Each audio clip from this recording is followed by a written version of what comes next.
Okay, so let's get into the results. This is where I get excited because I am an online marketing dork. So I love numbers. So remember we talked about how I split up the ad campaign into 3 different interest groups: yoga, Buddhism, New Age. Now, because Facebook platform divides up your ads that way, you can slice and dice those numbers however you like.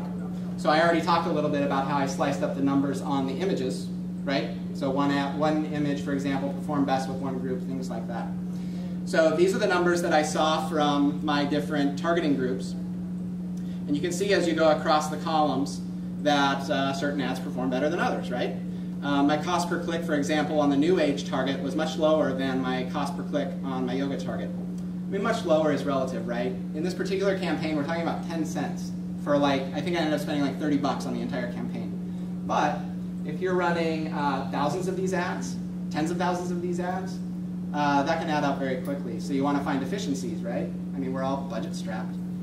And then if I were doing this professionally, there is no way that I would allow question marks in that last column.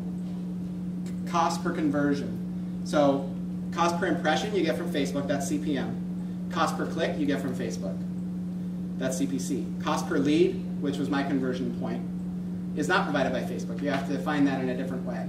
And I didn't have time to set it up. But there's no way that I would go to a client with question marks in that column. And you guys shouldn't either. And there's also no way you should go to your clients without that column, which is a lot of what Facebook marketers are doing right now. And quite honestly, it makes me very fired up because it's bad mojo. I don't know. You hear a lot in the industry about snake oil salesmen and things like this, right? It's because we leave that last column out. Put the column in. Tell your client what they're buying. It's not likes. Okay, end of my rant. This particular graph I really like, and it's new. And it wasn't around when I ran this campaign, so this is from a client campaign. But what it shows you is Facebook runs a lot of impressions, a lot of very low quality impressions.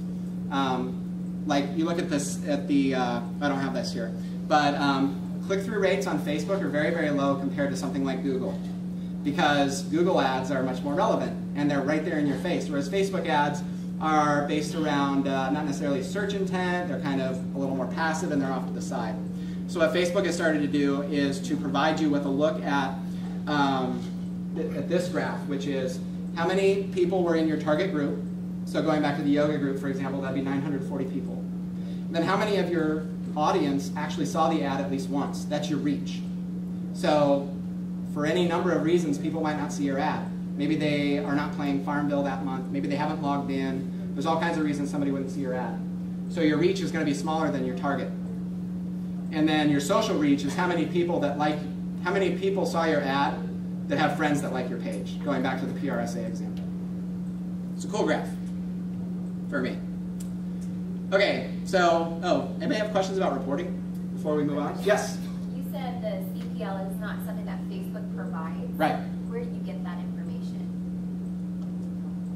Well, it depends on what your conversion is. Okay. For example, the easiest, most kind of hackalicious way you could do it is to provide a secret word to visitors that click on your ad. So going back to the District Kitchen example, let's say that we said, show your Gannett badge and say the magic word for Tuesday, which is the Arizona Republic rocks, or whatever. And then your waiters are responsible for inputting back into some sort of computer how many people said Arizona Republic rocks. Okay. That would be a way to track your conversion with that.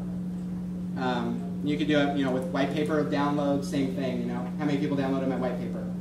Or if you want to be real sophisticated, how many people called me and said, oh, I saw you because I read about your white paper, that sort of thing. Cool? Groovy. Okay, results. Sad Bachelor. I ran the campaign for 1 week. I spent 20 bucks, it looks like, 1988. And I had 5 contact form completions. 4 were mismatches. I'm not going to get into why, but they just were. 1 was an ex-girlfriend who had my phone number and could have just called me and saved me 75 cents, but she chose to click on my ad and fill out my contact form. But it was very nice to reconnect with her. She's a fine young lady. And then, of course, 1 disappointed bachelor. And one of my favorite things through the whole process, the whole campaign kind of got out of hand after a while. and I was taking screenshots a lot. And one of my favorites was this young lady, who I should really blur out her name, but Stephanie, at about the same time, liked Matt Simpson and Mark Zuckerberg, and I thought that was just so awesome. Thanks, Stephanie. But wait, there's more, and this is where y'all come in, PR people, communications people, things like that, right? Is that you shouldn't run a campaign without good, juicy angles, and you guys know this, right? But so often when you're on Facebook, you see campaigns that are, like us to get a free bagel, or like us to enter to win an iPad, for companies that have nothing to do with iPads, right? So what is your angle before you set up this campaign? Even an ad campaign can have an angle, right? And so in this case, I had my blog post written before I even started the campaign, because I knew that there was some cool stuff that I was about to do. Unique use of technology.